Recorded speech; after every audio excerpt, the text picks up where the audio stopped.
మనం ఇంట్లో వండుకుంటే వచ్చే టేస్టే వస్తుంది. ప్రత్యేకంగా తెలుగు వారి కోసం తెలుగు రుచి ఎక్కడా మిస్ అవ్వకుండా ఇంట్లో తయారు చేసినట్టే వీళ్ళు కూడా ఇంగ్రీడియంట్స్ మిక్స్ చేస్తారు.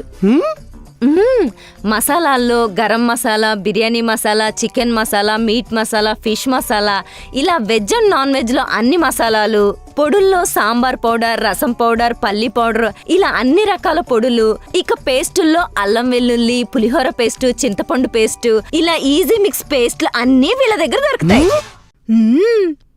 ఇంకా మీకు సీక్రెట్ చెప్పనా? మొన్న మీరు ఆవకాయ పికిల్ తిన్నారు కదా, ఎలా ఉంది? ఊరు నుంచి అమ్మ పంపిందా అంటే అవునన్నావు కదా. కాదు, శ్వేత తెలుగు ఫుడ్స్ నుంచి తెప్పించింది. సేమ్ మన ఇంట్లో పచ్చళ్ళలాగే ఉంది కదే. అయితే అమ్మ ఇంకా రిలాక్స్ అయిపోవచ్చు. ఈ ఎండలో కష్టపడి పచ్చళ్ళు అవి పెట్టగలదు. ఇంకా ఇండియాలోనే కాదు, ఇతర దేశాల్లో ఉన్న వాళ్ళు కూడా ఈ పచ్చళ్ళని టేస్ట్ చేయొచ్చు. శ్వేత తెలుగు ఫుడ్స్ వాళ్ళ పికిల్స్ బ్రహ్మాండంగా ఉంటాయి. అన్ని రకాల పికిల్స్ దొరుకుతాయి కూడా. ఇంకోటి చెప్పనా, ఇప్పుడు మీరు తింటున్న చెక్కుడీలు ఎలా ఉన్నాయి? మొన్న ఊరు నుంచి మీ నాన్న పంపించినాయే కదా. అరే ప్యాకింగ్ లో ఉంది. శ్వేత తెలుగు ఫుడ్స్ వల్ల స్నాక్స్. మనకు తెలియకుండానే తినేస్తున్నాం అంటే శ్వేత తెలుగు ఫుడ్స్ వాళ్ళ టేస్ట్ ఇళ్లలోకి బాగానే కలిసిపోయింది. రిబ్బన్ పకోడా, పప్పు చెకోడీలు, కారపు బుంది, కారపు పూస, పనసకాయ చిప్స్, అల్లం చెక్కలు, ఆంధ్ర మిక్సర్, అటుకుల మిక్సర్, ఇలా చాలా రకాల స్నాక్స్ ఐటమ్ మన ఇంటి పిండి వంటల్లానే శ్వేత తెలుగు ఫుడ్స్ వాళ్ళు తయారు చేస్తున్నారు.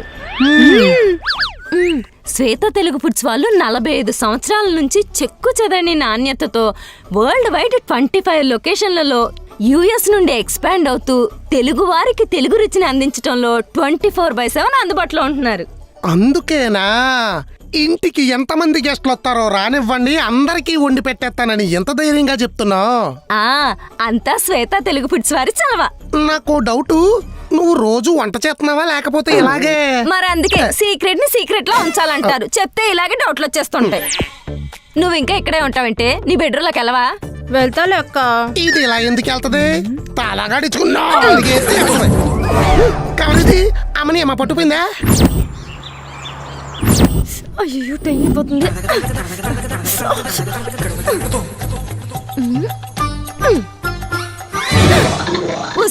వంటగదిలో ఒంటరిగా పోరాడుతున్నాను. ఈ ఒక్క రోజన్నా సాయం చేయవే, సచ్చిన కడుపును పడతాను. కూరగాయలు తరుగు. ఉండక్క, అసలు అంబానీ వేసిన దెబ్బకి గుండె తరుక్కుపోతుంటే నువ్వు కూరగాయలు తరుగంటావు. అంబానీయా? మందంతా జియో ఫ్యామిలీ అంటాడు, కనీసం కొడుకు పెళ్ళికి కార్డు కూడా పంపలేదు. అయ్యా, కార్డేంటి? కానుకలతో పెద్ద పెట్టే పంపిస్తాను, నువ్వు చూడలేదా? అవునా, ఎక్కడా? అదిగో అక్కడ. అప్పడాలు ఎత్తుకోవడానికి కొంపలో సరైన కర్ర లేదు కానీ అంబానీ దగ్గర నుంచి కార్డు కావాలంట. ఆస్తిలో వాటా ఏమొద్దు, అన్ని మూసుకొని ఆలుగడ్డ తోల్తి, లేదంటే తెలుసు నువ్వు నా తోలు తీస్తావు. కాదు, ప్రాణాలు తీస్తా. ఏదో ఒకటి అంటది. డైలీ మీల్ సెట్టి ఓడి కోసం మిక్సీ కూడా ఆన్ చేయనమ్మా. రూపాయలు వస్తున్నాయని సరికి రుబ్బురోలో పిండి రుబ్బిందా. ఈ మధ్యన సామెతలు కూడా రాసేస్తున్నారు ఏంటండి? బలక బలపం పట్టుకోనోడు కూడా కట్టుకున్న దాని మీద కౌంటర్లు వేయాలంటే సామెతలేటి. జస్ట్ అట్లా చూస్తున్నాం అంటే బ్యాక్గ్రౌండ్ స్కోర్ వేసుకోవడానికి వాటిలోకి ఉండాలి కదా. అని ఒకటి ఇది కనిపెట్టింది. అరే రండి రా, తీసుకురండి రా.